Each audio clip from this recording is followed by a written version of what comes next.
Hey, confirmation persons. This is your old pal, Pastor Mike.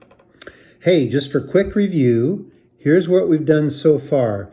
Our very first week, we talked about Martin Luther, who was a Catholic priest who grew to be upset that the church was so far off track. It really needed to change. And he dared to speak up. Okay. Now, the time period, the next section we looked at the next week, the time period that Luther and others did their work of calling for reform, we call the Reformation. It's a period of, let's say, about 40, 50 years in the 1500s, which is about 500 years ago. But it's a whole time period, the Reformation. The church finally had to change.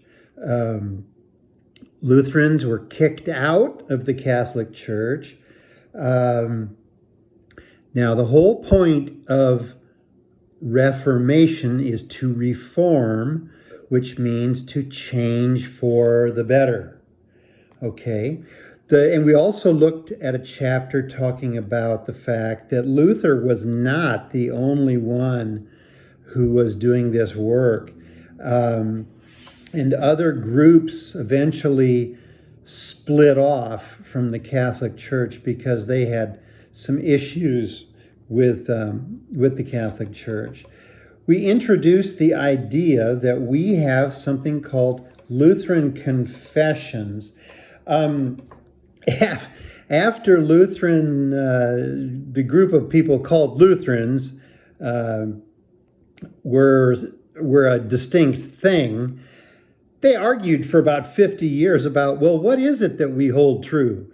And they finally, in 1580, came together with a book that included the things that they could agree on and the interpretations that were Lutheran.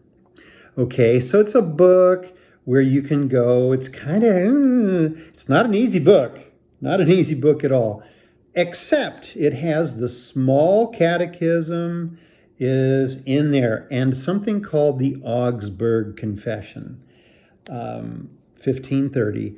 All Lutherans agree on that. Now tonight, or Wednesday night, we're going to look at 3 chapters: Adiaphora, Luther's Small Catechism, and the 10 Commandments. Okay, so first, I'm going to, wow, I picked that page right out. We're going to look at this chapter. Adiaphora starts on page 17. Okay. The question is everything that in the church equally important? That's the question. Or are there some things that are essential? Okay. Yeah. So, this illustration here, well, there's lots of things in the church, church suppers, sermons, drums, whether to have drums. Okay, I was in a church that a tremendous disagreement was whether clapping was okay or not. And some people were very passionate. We should not clap in church. And there was also people, formal ushering. When I came to the church in 1988, they were still ushering out people. People didn't just get up and walk out when they wanted to leave. You had to be ushered out. So anyway, the church was fighting about this kind of stuff, which is why the question Adiaphora, which means indifferent things. It's a Greek word meaning indifferent things. So the question is, what's Adiaphora and what's not? Is clapping in church, is that something that, you live or die by? Is that what Jesus wants us to hold most dear? Or ushering out? No. The question is, I like this. The bottom of page 17. Every faith community has to figure out which of its beliefs and practices are essential to the faith and which ones aren't. And that can be tricky stuff. For instance, should pastors wear a robe all the time? Now, when I started out as a pastor, you bet. We wore a robe every Sunday all the time. Anyway, let's see. Making choices. Okay, yeah. You please read pages 18 and 19 too. What's essential? I like this one, kind of.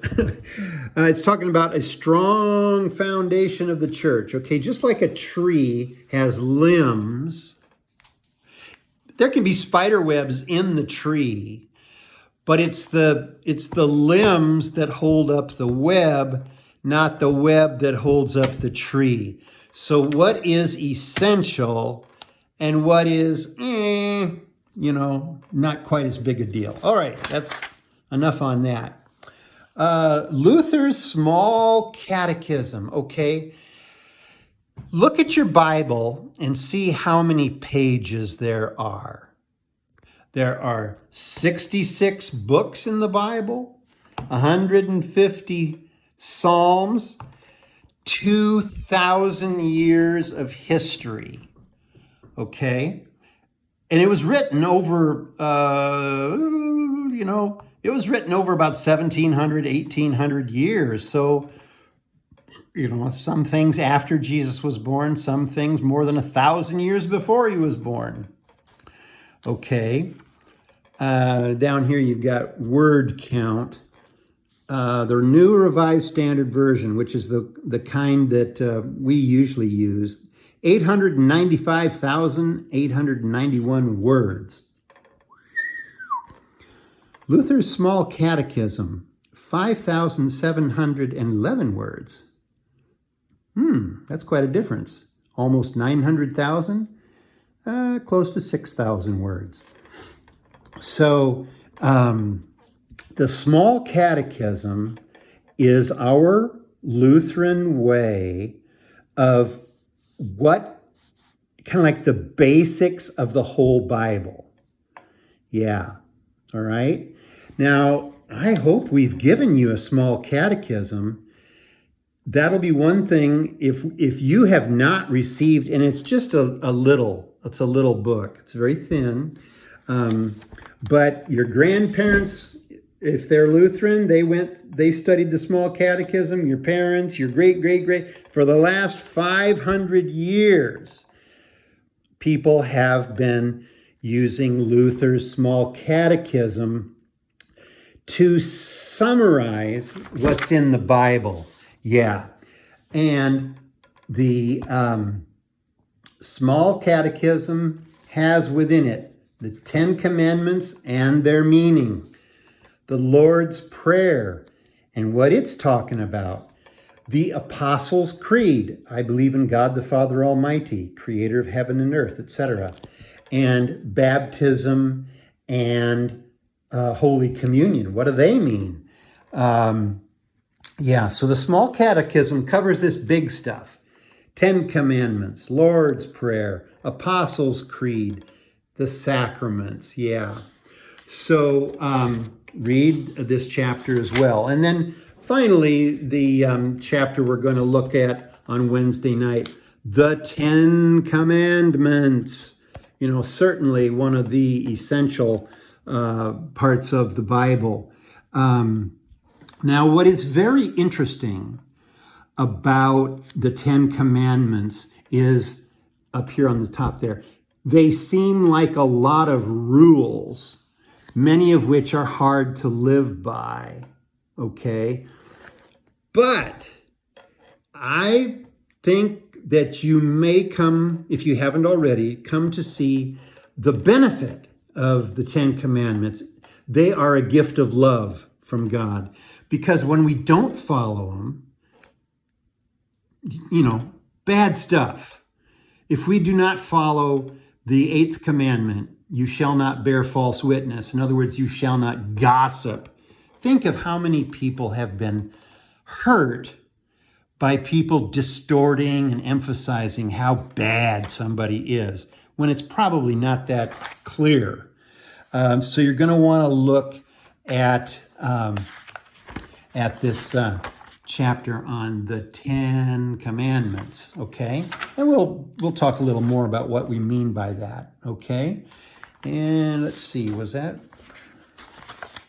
all we're gonna? 10 Commandments. Yep. Okay, so we are going to look at this coming Wednesday night, Adiaphora, Luther's Small Catechism, and the 10 Commandments.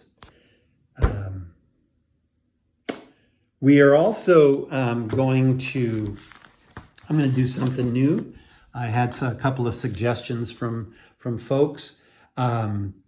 We are going to have like a roll call where you'll be asked to state your question or your comment. And everybody else will be muted. So we'll start out the meeting muted, and I'll be doing the talking. And then I'll just, I won't roll dice, but I'll draw out of a hat your names, and I'll go through the whole list, and you can give your question or your comment, okay? Yeah. All right. Bye-bye.